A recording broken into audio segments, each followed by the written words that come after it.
నమస్తే, నా పేరు తేజస్విని. బీసీఎన్ న్యూస్ కి స్వాగతం. ముందుగా ముఖ్యాంశాలు.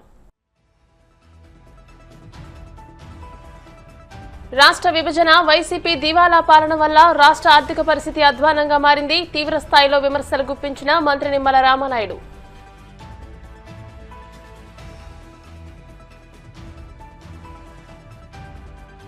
తాడేపల్లిలోని వైసీపీ కేంద్ర కార్యాలయంలో ఘనంగా మహావీర్ జయంతి కార్యక్రమం. చిత్రపటానికి పూలమాల వేసి నివాళులర్పించిన జగన్మోహన్ రెడ్డి.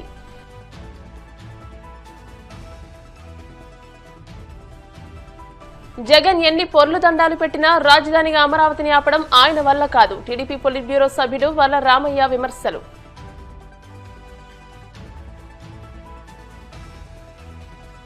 వాడపల్లి వెంకన్నాలయంలో ప్రత్యేక పూజలు. మంగళ వాయిద్యాల నడుమ శ్రీ స్వామి అమ్మవార్లకు మేల్కొలుపు సేవ, ఐశ్వర్యలక్ష్మి హోమం. గత వైసీపీ ప్రభుత్వ హయాంలో జరిగిన విధ్వంసం కారణంగా ఆర్థిక ఇబ్బందులు వెంటాడుతున్న సూపర్ 6 పథకాల అమల్లో రాజీ లేకుండా పక్కగా అమలు చేస్తున్నామని కర్నూలు జిల్లా ఇన్ఛార్జ్ మంత్రి నిమ్మల రామానాయుడు పేర్కొన్నారు. కర్నూలు కలెక్టరేట్లోని సునయన ఆడిటోరియంలో జరిగిన జిల్లా 2026-2027 బడ్జెట్ అవుట్ రీచ్ కార్యక్రమానికి మంత్రి టీజీ భరత్, కలెక్టర్ సిరి, ఎమ్మెల్యేలు, నియోజకవర్గాల ఇన్ఛార్జీలు హాజరయ్యారు. ఈ సందర్భంగా మంత్రి నిమ్మల మాట్లాడుతూ రాష్ట్ర విభజన, వైసీపీ దివాలా పాలన వల్ల రాష్ట్ర ఆర్థిక పరిస్థితి అధ్వానంగా మారిందని అన్నారు.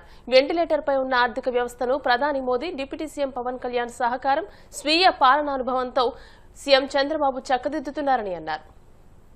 ఆంధ్రప్రదేశ్ ప్రస్తుత కూటమి ప్రభుత్వం అభివృద్ధి, సంక్షేమం రెండు కళ్లుగా ఈరోజు ఈ రాష్ట్రంలో ముందుకు తీసుకెళ్తున్నటువంటి పరిస్థితి. అది కూడా ఎటువంటి పరిస్థితుల్లో మనం అభివృద్ధి, సంక్షేమాన్ని తీసుకెళ్తూ ఉన్నాం. ఆర్థిక పరమైనటువంటి ఇబ్బందులు, కష్టాలు ఈ రాష్ట్రాన్ని వెంటాడుతున్నటువంటి దశలో కూడా ఏ రకంగా అభివృద్ధిని, సంక్షేమాన్ని ఇస్తున్నామనే విషయాన్ని ప్రజలకు స్పష్టంగా తెలియజేయాలనే ఉద్దేశంతో ఈ యొక్క బడ్జెట్ అవుట్ రీచ్ ప్రోగ్రాం. ఎందుకంటే 2024 ప్రజల ఆశీర్వాదంతో అధికారంలోకి వచ్చినటువంటి ఈ కూటమి ప్రభుత్వానికి మీ అందరికీ తెలుసు, ఆర్థికంగా అత్యంత క్లిష్టమైనటువంటి పరిస్థితిని గత 5 సంవత్సరాల పాలన మాకు వారసత్వంగా ఇచ్చినటువంటి పరిస్థితి.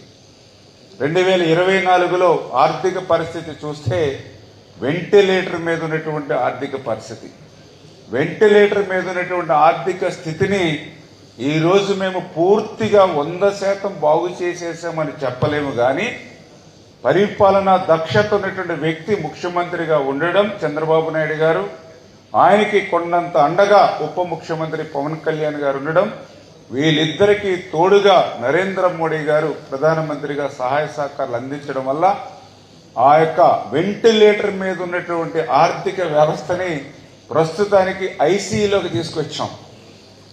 మళ్ళీ ఐసీయూలో ఉన్నటువంటి ఆర్థిక వ్యవస్థను మళ్ళీ మన భాషలో చెప్పాలంటే మళ్ళీ రూమ్కి అంటే తీసుకొచ్చి షిఫ్ట్ చేయాలి. మళ్ళీ ఆ రూమ్ నుంచి మళ్ళీ ఇంటికి క్షేమంగా పంపిస్తేనే ఆ పేషెంట్ని, అంటే మీ అందరికీ తెలుసు, ఒక్కసారి వెంటిలేటర్ మీద కనుక పేషెంట్ చేరితే మనకి కేవలం 5 to 10% ఛాన్సెస్ ఉంటాయి. అంటే అటువంటి స్థితి ఈరోజు ఆర్థిక పరిస్థితి. అటువంటి వెంటిలేటర్ నుంచి వెనక్కి ఐసీయూలో తీసుకొచ్చాం. ఖచ్చితంగా ఈ ఐసీయూ నుంచి రూమ్కి, రూమ్ నుంచి ఇంటికి, అంటే అట్లా ఆర్థిక స్థితిని బాగు చేసుకుంటూ ముందుకే వెళ్తూ ఉంది ఈరోజు కూటమి ప్రభుత్వం గత 20-21 నెలల నుంచి అనేటువంటి విషయాన్ని స్పష్టంగా ఈరోజు ప్రజలందరూ కూడా అర్థం చేసుకోవాలని మీ అందరి ద్వారా కోరుకుంటూ ఉన్నా. తాడేపల్లిలోని వైసీపీ కేంద్ర కార్యాలయంలో మహావీర్ జయంతి కార్యక్రమం ఘనంగా నిర్వహించారు. ఈ సందర్భంగా మాజీ ముఖ్యమంత్రి, పార్టీ అధ్యక్షుడు వైఎస్ జగన్మోహన్ రెడ్డి భగవాన్ మహావీర్ చిత్రపటానికి పూలమాల వేసి నివాళులర్పించారు. ఈ సందర్భంగా జైన్ సమాజానికి చెందిన నాయకులు మహావీర్ బోధనలను స్మరించుకుంటూ శాంతి, సౌభ్రాతృత్వం నెలకొల్పడంలో వాటి ప్రాముఖ్యతను వివరించారు. ఓం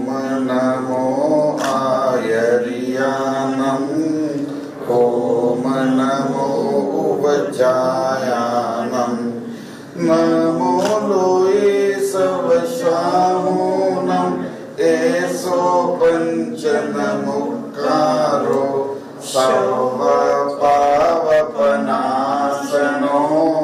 మంగళానంద సర్వేసిన్ పరమం హవై మంగళం.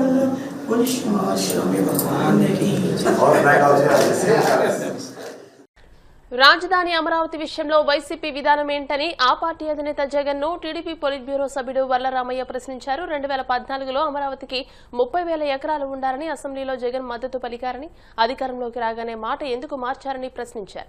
అమరావతి ఈ రాష్ట్రానికి శాశ్వత రాజధాని అని, జగన్ ఎన్ని పొర్లు దండాలు పెట్టినా రాజధానిగా అమరావతిని ఆపడం ఆయన వల్ల కాదని అన్నారు. బొత్స సత్యనారాయణ గొంతు చించుకుని అరిచిన ధర్మాన ప్రసాదరావు ముసిముసి నవ్వులు నవ్వుకుంటూ ఎన్ని పెడార్థాలు తీసినా అమరావతి పురోగతిని అడ్డుకోలేరని వెల్లడించారు. అమరావతి ఆంధ్రప్రదేశ్ రాష్ట్ర రాజధాని ఎంతో పరిశీలించి ఎంతోమందిని సంప్రదించి పెద్దల మేధావుల, నిష్ణాతుల, రచయితల, చరిత్రకారుల ఆలోచనలను స్వీకరించి ఎంతోమందిని సంప్రదించి అమరావతి సరైన పేరు ఆంధ్రప్రదేశ్ రాష్ట్రానికి రాజధానిగా అని నిర్ణయించి ముందుకు వెళ్ళింది 2014లో ఎంపికైన ప్రభుత్వం. ఆ తర్వాత ఎందుకో తెలియదు 5 ఏళ్ళు రాజధానిగా ఉంటే జగన్మోహన్ రెడ్డి గారు 2019లో వచ్చిన తర్వాత ఆయనకి ఎందుకో నచ్చలేదు. అమరావతి అని పేరు నచ్చలేదా, లేకపోతే అమరావతిలో ఉన్న రైతులు నచ్చలేదా, అమరావతిలో ఉన్న కొంతమంది నచ్చలేదా, అమరావతిలో ఉన్న ఎవరు నచ్చలేదో, మరి ఎందుకు నచ్చలేదో తెలియదు. ఆయన అమరావతి నాకొద్దు 3 రాష్ట్రాలని పెట్టారు. భారతదేశం అంతా ఫక్కున నవ్వింది. ఇదెక్కడ్రా బాబు అనకూడదు, కానీ వీడెవడ్రా బాబు, వీడు అంటే అదేమీ అవమానకరం కాదండి. వీడెవడ్రా బాబు, 3 రాజధానులు ఏంట్రా రాష్ట్రానికి? ఎక్కడనుందా భారతదేశంలో 3 రాజధానులు? ఉలిక్కబడింది భారతదేశం అంతా. Who is this chief minister? 3 రాజధానులు ఏంటి రాష్ట్రానికి అని చెప్పాను. అది నడుస్తూ ఉంది. దీనికి ఈ అమరావతి అనే పేరు ఉండవలసిందే అనేది ప్రజాభిప్రాయం. చంద్రబాబు నాయుడు గారు, కూటమి ప్రభుత్వం అధికారంలోకి వచ్చిన తర్వాత దీనికి చట్టబద్ధత కల్పించవలసిందే. మరలా వీళ్ళు దీన్ని కదపటానికి వీల్లేదు. ఏ రకంగా అయితే ఇతర రాష్ట్రాలకు పర్మనెంట్గా రాజధాని ఉన్నదో ఆంధ్రప్రదేశ్ రాష్ట్రానికి కూడా అమరావతి అలాగే ఉండాలి. ఎవరు ఉడత ఊపులు ఊపటానికి లేదు, దీన్ని కదల్చడానికి ప్రయత్నం చేయటానికి వీల్లేదన్న ఉద్దేశంతో మొన్న 28వ తారీఖున, ఈ నెల 28వ తారీఖున ఒక చారిత్రాత్మక తీర్మానం చేసింది గౌరవ ముఖ్యమంత్రి చంద్రబాబు నాయుడు గారి నాయకత్వంలో. ఆంధ్రప్రదేశ్ రాష్ట్ర శాసనసభ తీర్మానం చేసింది, మా రాష్ట్రానికి అమరావతి రాజధాని, పర్మనెంట్ రాజధాని, శాశ్వత రాజధాని అని తీర్మానం చేసింది.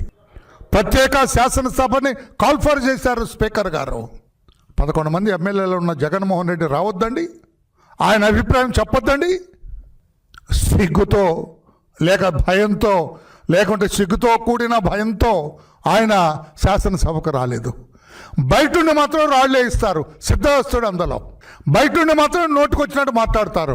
బ్రహ్మాండంగా ఏకగ్రీవంగా శాసనసభ్యులందరూ కూడా మాకు అమరావతి రాజధాని అదే ఉండాలని చెప్పి తీర్మానం చేసి పార్లమెంటుకు పంపించడం జరిగింది.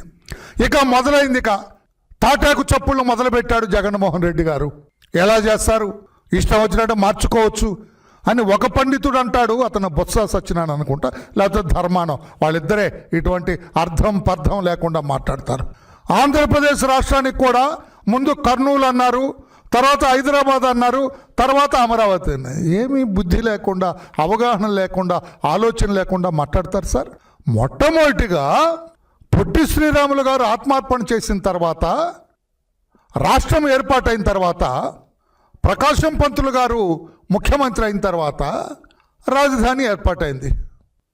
తర్వాత భాషా ప్రయోక్త రాష్ట్రాలు ఏర్పాటైన తర్వాత హైదరాబాదు రాజధానిగా మారింది. తర్వాత రాష్ట్రం విభజింపబడిన తర్వాత అమరావతిని ఆంధ్రప్రదేశ్ రాష్ట్రానికి రాజధాని అయింది. దీనికి ఏదేదో మీ నోటికొచ్చినట్టుగా మాట్లాడతారు, మీ ఇష్టం వచ్చిన విపరీతార్థాలు, పెడార్థాలు తీస్తారు.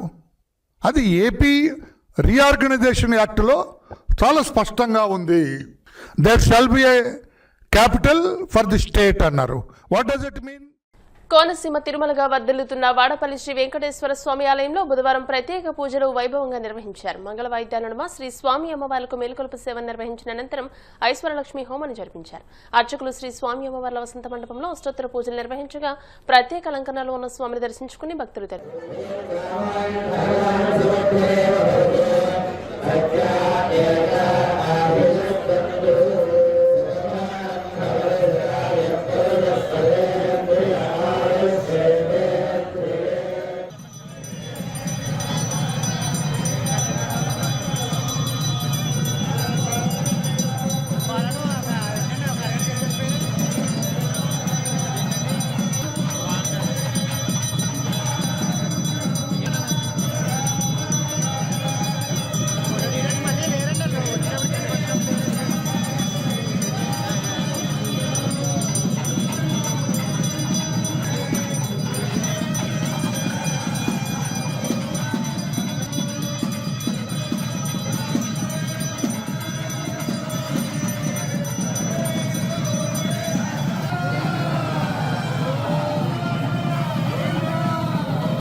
ఇప్పుడు కాసేపు ప్రకటనలు.